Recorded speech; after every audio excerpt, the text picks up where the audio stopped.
Olá, pessoal, sejam todos bem-vindos e bem-vindas a mais uma formação de ATPC, hoje com a temática central habilidades essenciais. Vou estar compartilhando, né, além de mim, Rita, eu vou estar compartilhando na tela com duas colegas, então a Edilene vai falar um pouquinho com vocês e a Fernanda. A gente vai discorrer um pouquinho sobre esse tema central, já disponibilizado no documento orientador da SEDUC, mas a gente vai pensar junto outros aspectos dessas habilidades essenciais, sabendo que nós temos, cada disciplina tem as suas habilidades a serem desenvolvidas. A gente vai pensar aqui outros aspectos e como desenvolver essas habilidades em tempo de aula não presencial, né? Nessa distância ou remotamente, como que a gente vai estar desenvolvendo essas habilidades? Então, alguns aspectos para a gente pensar juntos. Posso passar, Di? Posso passar? Então, aqui, a gente vai pensar junto, pensando nas literaturas que já existem e que talvez, né, em outro momento a gente não tinha dado tanta atenção a elas, que trazem para a gente aspectos de como é importante esse instrumento, ou vamos dizer, essas plataformas, ou essa forma de recursos digitais, que fazem com que haja formação mesmo à distância. E como que a gente vai prestar atenção, ou vai perceber, ou vai ter um feedback desses alunos que eles estão desenvolvendo as habilidades? Como que a gente percebe, enquanto professor, que essas habilidades estão sendo desenvolvidas remotamente, né? Alguns aspectos aqui nos dizem que o docente precisa oferecer de maneira clara, distinta, objetiva, atividades ou um rol, né, de atividades que o docente escreva, que permita com que haja uma problematização, que permita que o aluno vá buscar resolver uma solução. Isso é aplicado a qualquer disciplina, né? Não há uma disciplina única que fale sobre isso. Porque se a gente pensar numa pesquisa uma pesquisa tradicional, que ele vá buscar o que é isso ou o que é aquilo, talvez isso não permita a expansão da criatividade, do pensamento crítico do aluno. Então, esse é um aspecto para a gente pensar. Outro é um bom plano de aula. E hoje a gente tem visto o empenho e engajamento dos professores em montar um plano de aula, um roteiro, uma sequência didática, para que isso vá ser disponibilizado remotamente. Isso é muito importante para o aluno, saber quantas aulas ele tem para fazer aquela atividade, para saber quando que ele tem que entregar, onde que ele tem que entregar. Isso é bem importante, isso dá uma confiança, faz com que o aluno ele saiba aonde buscar a informação, tá? Uma equipe gestora organizada, um canal de comunicação ativo, faz com que o aluno se aproprie. Se antes a gente falava da apropriação da escola, hoje a gente fala da apropriação dessas ferramentas. E isso realmente é um processo importante para o desenvolvimento de qualquer habilidade, e no caso, as habilidades essenciais. Saber que qualquer ação que hoje a escola faça, como sempre fez, vai ser sempre centrada no aprendizado do aluno, tá? Esse aprendizado, ele vai constar com uma atuação muito próxima do professor, e por isso que eu coloquei aqui essa frase do Leandro Carnal, que fala que nenhum teórico, guru, sabe mais do meu aluno do que eu, o professor. Então, o professor, ele sabe qual é a melhor atividade, qual que vai ser essa plataforma que vai alcançar melhor o aluno. Ninguém melhor do que o professor para saber isso. Qual habilidade eu consigo desenvolver dessa forma ou de outra forma? Então, isso também é um aspecto bem relevante. Pensar que saber as coisas de cor, em outro momento da escolarização era bem importante, hoje talvez não é só isso. Então, buscar realmente diversificar, trazer metodologias ativas, diferenciadas, contextualizadas, problematizadas. Isso realmente vai fazer com que haja o desenvolvimento de qualquer habilidade, e, com certeza, o rol de habilidades essenciais serão favorecidos. pensar que hoje, no panorama em que nós estamos vivendo, os recursos digitais são facilitadores desse processo. Então, é uma parceria, nós precisamos desses recursos, o aluno precisa desses recursos. Se não tivesse esses recursos, talvez a gente não estaria, né, fazendo tudo isso. Então, isso realmente é um facilitador. E aí, até nos pressupostos de Paulo Freire, ele já nos traz elementos que a educação virtual é tão importante quanto a educação presencial, e dentro do ambiente virtual, a gente também precisa valorizar e respeitar o saber do educando, os conhecimentos que ele traz, as vivências e experiências que esse estudante traz para a gente, que seja da maneira mais simples, ou de qualquer tipo que ele traga, é importante ser valorizado, né? E, por fim, saber que grande parte de todas as atividades que está sendo elaborada, ele vai partir do princípio que o aluno tem que ler, o aluno tem que escrever, o aluno tem que já, nesse primeiro momento, seja qual for a habilidade que ele está sendo desenvolvida, ou o tipo de atividade, ele vai desenvolver ele vai ter um desenvolvimento linguístico que vai fortalecer as habilidades de qualquer disciplina e de qualquer habilidade, seja ela essencial ou emocional, tá? Eu vou passar a palavra agora para a minha amiga Edilene, que vai continuar o assunto com vocês. Olá, professores. Olá, professores coordenadores, tudo bem? Vamos falar um pouquinho aí do desenvolvimento dessas habilidades essenciais de forma não presencial. Então, quando a gente fala nisso, a gente tem que ter uma sequência. Então, a sugestão agora é que, nesse primeiro momento, a gente dê continuidade ao que a gente estava vendo em sala de aula, aquilo que a gente estava desenvolvendo com os alunos dentro da sala de aula, para não causar estranheza, para que eles percebam que são assuntos que eles conhecem, para que eles consigam desenvolver melhor essas habilidades, aí nesse processo de ensino-aprendizagem à distância. Também é necessário que a gente veja os recursos que eles dispõem, porque tem aluno que vai conseguir fazer utilizando o celular, outros com notebook, outros com livro didático, então a gente tem que conhecer as formas que esse aluno tem, como ele pode estudar. A outra questão que a gente pode trabalhar aí é, uma vez que a gente já consolidou as habilidades que a gente tinha iniciado em sala de aula, partir para o desenvolvimento de novas habilidades, a retomada das aprendizagens em si. Então, a SEDUC elaborou uma planilha com essas habilidades que a gente chama de essencial, para que esses estudantes possam desenvolver essas habilidades posteriormente, que dão sequência aos estudos dele. Então, essas habilidades foram pensadas de forma que ele possa desenvolver com autonomia, que ele precise menos da intervenção do professor e consiga fazer mais por ele mesmo. E é importante que na hora da gente enviar essas atividades, a gente pense na quantidade de aulas, na grade curricular que cada disciplina tem e nos materiais de apoio que cada disciplina tem, para que esse aluno consiga organizar a sua rotina de estudos. Então, essa é a planilha que está lá no documento orientador. Essa planilha tem um rol de habilidades para todas as disciplinas e ela busca aí, desde o primeiro ano do ensino fundamental até a terceira série do ensino médio, as habilidades que são consideradas essenciais e estruturantes, que dão sequência e possibilitam as novas aprendizagens dos nossos alunos.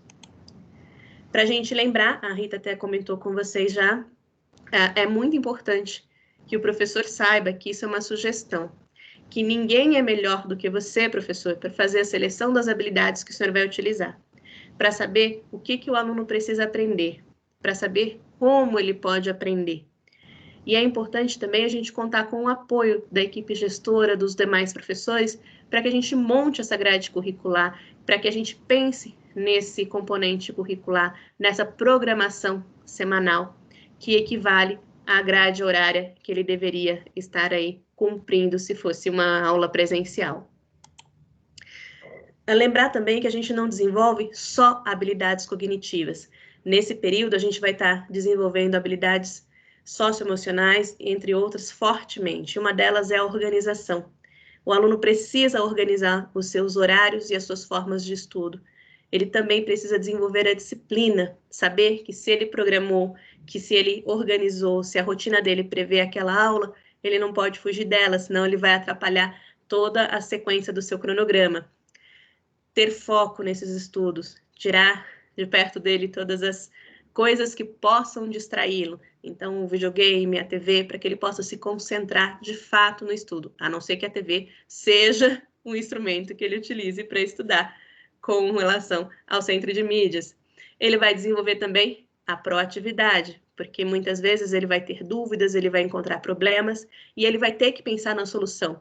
Ele vai ter que pensar em como sair daquela crise. Ele vai desenvolver também a flexibilidade. Ele vai perceber que em alguns momentos ele vai ter que flexibilizar a rotina de estudo dele, aumentar ou diminuir essa rotina de acordo com a necessidade. Vai desenvolver também o trabalho de equipe, porque apesar de estar fazendo as atividades de forma remota, na casa dele, muitas vezes sozinho fisicamente, ele não está sozinho, ele está dentro de um grupo de WhatsApp, ele está dentro de uma página do Facebook, ele está junto com os colegas dele, trabalhando com o professor dele o tempo todo. Vai desenvolver também o domínio da tecnologia. Essa a gente também está desenvolvendo. Nós, como professores, estamos aí nas últimas semanas aprendendo muito sobre tecnologia. Como fazer um vídeo, como fazer uma aula, onde postar, o que é um Google Docs, o que é um Google Classroom. E a gente está aí o tempo todo aprendendo sobre essas tecnologias. O aluno também vai, junto com a gente, melhorar a versatilidade dele. Nós estamos utilizando cada vez mais recursos para aprender. O livro, o caderno do aluno, os links, as videoconferências, as videoaulas, os fóruns de bate-papo, as conversas que a gente tem um com o outro, no particular ou em grandes grupos. E, principalmente, o autoconhecimento. Como eu penso, como eu me organizo, do que eu sou capaz, quais são os meus limites, como eu ultrapasso esses limites, como é que eu supero as dificuldades que eu tenho. Então, essa é uma das habilidades mais fantásticas que a gente vai estar desenvolvendo aí ao longo deste período. Passo a palavra agora para a Fernanda para ela dar uma continuidade. Olá, pessoal. Sejam bem-vindos, todos e todas. Bom, dando continuidade ao nosso vídeo, acho que o nosso desafio agora, né, é saber como a gente pode desenvolver essa habilidade de forma não presencial. E eu queria até começar, a Ritinha já falou dele, né, mas eu queria começar com uma frase do Leandro Carnal que diz o seguinte: talvez não seja o melhor ano para o meu filho entender a função da mitocôndria, ou do adjunto adnominal, ou uma oração reduzida de gerúndio, né? Porém, há um grande aprendizado em lidar com a surpresa e com a diversidade. Então, a gente saber que o nosso aluno está em contato com a diversidade e que ele vai superar esse desafio é muito importante. Bom, pode passar o slide. Bom, esse vídeo é uma sugestão, né? Vocês podem adaptá-la e vocês podem também gravar vídeo ou gravar áudios no WhatsApp com conceitos que eu vou falar aqui, né? Mas a gente resolveu fazer esse vídeo e ele, né, serve como uma sugestão para vocês. Bom, a habilidade que eu trouxe é a do 9º ano, né? E diz o seguinte: analisar os efeitos de sentido provocados pelo uso de figuras de linguagem, ironia, eufemismo, antítese, aliteração, assonância, em textos de diferentes gêneros. Então, fazer com que o aluno analise os efeitos dessas figuras de linguagem, né? Ele saber também identificar um eufemismo, identificar uma antítese e assim por diante, né? Então, aí eu escolhi o gênero notícia, né? Porque nós estamos em contato com essas notícias hoje, por conta do que nós vivemos, né? O isolamento social, a pandemia. Então, a gente está em contato com notícias em site, na TV, e sempre, né? Então, eu escolhi a notícia e então eu acabei que separando algumas delas para vocês. E aí eu trouxe uma figura de linguagem que é o eufemismo e vou conceituá-la para vocês. O eufemismo, ele é uma substituição de palavras ou de termos, né, de expressões, e ele tem o objetivo de suavizar a mensagem para torná-la menos chocante, né? Então, por exemplo, nessa notícia, pode passar o slide, nessa notícia que eu trouxe, o título dela é assim: nessa última semana, partiu Aldir Blanc, vítima de coronavírus. Vejam só, quando eu uso partiu, em vez de usar o verbo morreu, vocês percebem que a gente suaviza a mensagem, né? Fica algo mais suave, fica algo mais ameno, com menos peso. Então, o eufemismo ele tem esse poder, né? Se eu tivesse usado a palavra morreu, o impacto seria maior, né? Então, o eufemismo ele tem esse objetivo de deixar algo mais leve, uma notícia mais leve. Nessa última semana, partiu Aldir Blanc, vítima de coronavírus. A mesma coisa acontece quando a mídia trata com leveza algumas outras questões, como, por exemplo, falar que, em vez de falar que um político roubou, né, geralmente ela pode suavizar, e uma das formas de suavizar é dizer que, de repente, ele subtraiu o dinheiro público, né? Deixa a notícia mais suave, deixa a notícia mais amena. E depois nós temos a antítese, que é uma figura de pensamento que ela acontece pela aproximação de palavras de sentidos opostos, né? Palavras contrárias. Então, novamente uma notícia, e o título dela diz o seguinte: que em São Paulo há pessoas infectadas pela Covid em caso de vida ou morte. Ou seja, a palavra vida e a palavra morte, né, no mesmo termo ali, na mesma frase. Então, foi utilizada aí uma antítese. O que é importante aí? Os alunos identificarem essas figuras de linguagem, né? Então, ele identificar nessa notícia, nossa, há aí uma antítese, né? E na outra, há ali um eufemismo, né? E saber dos sentidos que tem essas figuras, né? Então, a intenção aqui é trabalhar a habilidade, né? Fazer com que essa habilidade se desenvolva, trabalhar também o gênero, né? Que aí a gente retomou o gênero notícia, e contextualizar com o que nós estamos vivendo, que é, infelizmente, um período muito difícil de pandemia, né? O isolamento social, e enfim. E eles estão em contato com esse gênero, né? Notícia, nesse momento. Então, vocês podem gravar, por exemplo, fazer como nós fizemos, gravar aula por vídeos curtos. Eu acho interessante gravar vídeos curtos, né? Exemplificar, entendeu? Por várias formas, identificar como eles podem, explicar para eles como eles podem identificar as figuras de linguagem, né? E às vezes até gravando, por exemplo, vocês podem usar áudio, né? Pode gravar áudio e enviar as notícias, o recorte das notícias, de repente falar para eles, olhem só, vocês identificam aqui alguma figura de linguagem nessa notícia, né? Então, eu acho bem interessante. Isso dá para ser feito em outras disciplinas, né? Claro, isso que a gente fez aqui, eu escolhi uma disciplina, eu escolhi uma habilidade, né, de língua portuguesa, mas ela pode ser feita em outras disciplinas também, tá? Deixa eu ver se eu tenho mais algo a acrescentar. E aí, para terminar, eu escolhi uma frase do Karnal, também, retomando o Karnal, que ele diz o seguinte: se eu conseguir fazer com que meu aluno leia e descubra que a internet é uma fonte de conhecimento, né, que o aluno pode usar a internet para o conhecimento, creia-me, ele diz, no outro ano, no outro semestre, né, quando as aulas voltarem, ele pode aprender melhor o que é uma mitocôndria, o que é um adjunto adnominal, né, por ter encarado esses desafios aí que nós estamos vivendo. Muito obrigada pela companhia de vocês, obrigada por terem assistido o vídeo. Eu passo a palavra agora para as minhas amigas, para a Edilene e para a Ritinha. Até mais.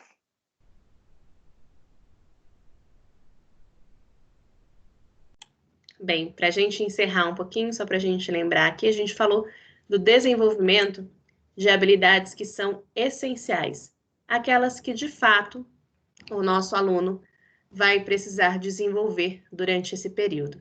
Mas é importante também a gente lembrar que o nosso trabalho agora é acolher esses alunos, é fazer com que eles tenham o máximo possível de aprendizado nesse período, é fazer ou utilizar o máximo possível de ferramentas às quais nós tivermos acesso, para que eles também possam aprender aí com a gente nesse período. Então, muito obrigada e até o próximo encontro. Ritinha, é com você. Pessoal, agradeço também pela companhia. Até os próximos encontros, bons estudos, bom trabalho. Eu finalizo só com uma frase agora do professor Cortella, que nos diz que nesse momento especificamente, né, só a união vai nos permitir enfrentar e superar tudo isso. Então, vamos juntos, vamos com pensamento positivo, que tudo vai ficar bem e vamos seguir o nosso trabalho da melhor maneira possível. Obrigada e até o próximo encontro.